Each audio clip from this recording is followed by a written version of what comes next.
Hello everybody. So in my first or previous video, we were talking about the pay check protection program and some of the SBA programs that are being made available during this corona emergency. But in the future, whatever disaster, that's going to be the same links as well for the most part. Of course, the paycheck protection program is very specific. But in this video, I just want to kind of give some quick tips, really around for a small business. What to think. Trying to think about. Okay, all this is going on. I'm not receiving the income, or my income has been drastically reduced. What do I do now? And so, my main suggestions would be around making sure you keep as much cash as possible during this time. So we're talking about time period with the coronavirus and projections and all this, but somewhere you want to have at least 3 to 6 months, a 3 to 6 month plan as we get through this and develop maybe a new normal. And also, you're going to have access to a few programs for the emergency, and we talked in our previous video. I'll put the link down below somewhere, but really just look at your expenses. Look at all your expenses that you have.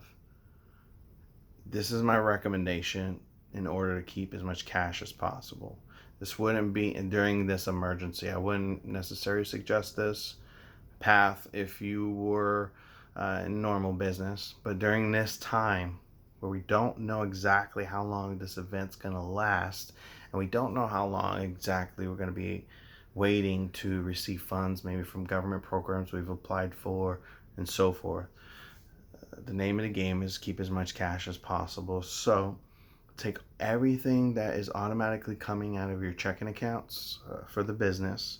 Look at all the automatic payments, the hosting, the cell phone payments, the insurance payments, anything that's coming from your debit card or from your checking account, and really consider and say, okay, well, is there a credit card I can put this through right now? What are my lowest credit card rate options that I have access to?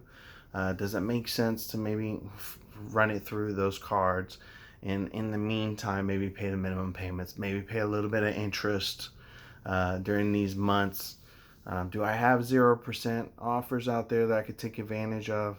Just look for where you have access to the cheapest funds in the meantime. So this is where credit cards really come in handy. Now you may have a reserve, and that's great, but for majority of small businesses, they're running pretty tight. So really look, and if you don't have a card, hey, maybe now's the time to apply and see if you can get something in place. So this way you can move all your automatic payments to a card.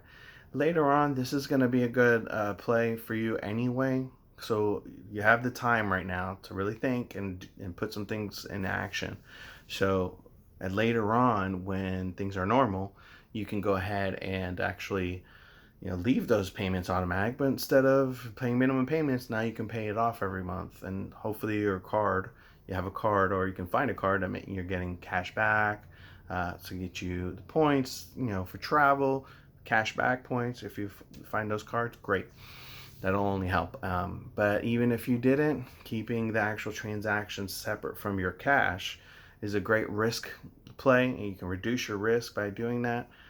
In the event you have your card number out there more, you have your debit card or your checking account number out there less, and if there's any fraud on the credit card, it's a little easier to deal with versus, hey, we have fraud on our checking account and now I can't touch my cash for several days, and cause bounce checks, all these things.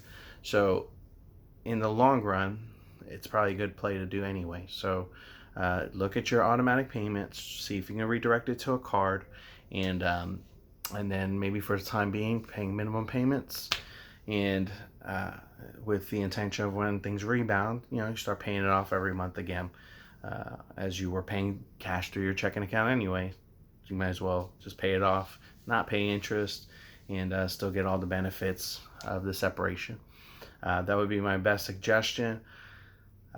Also, you're going to have access. Each bank will probably credit card you have during this time. It seems like the institutions are really trying to do everything they can to help their clients during this, because we're all going through this together, right? And so follow up, find your programs, see if many are offering deferment programs, and the terms vary, right? And how many months vary from situation to situation. So look into, just go online to your institution or call. Holds are a lot longer right now, so I would try to look online as much as possible and find out your options. But I wouldn't necessarily say jump on those options. Here's the reason why. Um, in the past, this is my 20th year uh, advising clients and also seeing what has happened when the markets have, we had the mortgage crisis, we had 9/11. Anytime there was a credit related crunch, some businesses had that were applying, may have done deferments, or people who have done deferments, maybe in the future they've applied for new credit with that company, and the underwriting process may have taken into consideration previous deferrals. So even though there was nothing bad on the credit report, they may have looked as part of the overall consumer report into their own records and say, hey, we had to lower payments or restructure with this particular client. That's a little bit higher risk, and that could possibly affect future lending. So even though they're offering it, which is great, and it's there if you need it, make sure you're utilizing it only if you need it, and not just utilizing it because it's attractive to be able to push and restructure that particular loan or defer those payments. Okay, so just kind of tread cautiously with those, but make sure you know your options, because when you need them, you need to pull the trigger to do it. So that's what they're there for. I hope that was helpful. And if you have comments or other questions that you want to possibly cover, then feel free to leave comments below. Share this with anybody you may feel that this is helpful for. These particular videos are geared to small business, so including self-employed, contractors and so forth. There'll be videos on other topics, but these two videos that I just did back to back really have to do with the corona event that we're going through, as I call it, and how it's affecting small business, and what we can do to help each other. Okay, take care, God bless, and be well, be safe. I hope you and your family are safe through this time, and please comment below if there's any other questions maybe I could be helpful in answering. Okay, take care, bye.